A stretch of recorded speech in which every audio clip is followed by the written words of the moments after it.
I'm working on this last panel right here. And one of the things that are difficult, especially for a guy typically with bigger hands, we've got bigger knuckles that get in the way, is scissor overcombing here because of the ear.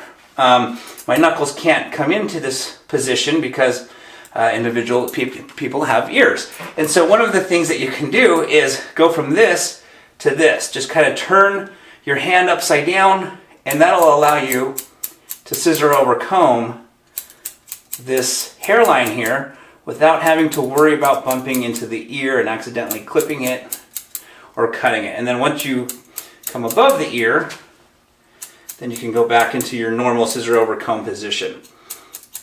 So kind of just a little tip on different ways you can hold your hands while doing scissor overcomb. Another place that you'll need to use this sometimes, and I forgot to show it earlier, is behind the ear, because again, because of the ear, I can't get in here. So as I'm coming here, I can turn my hand upside down and then cut behind the ear on this panel right here.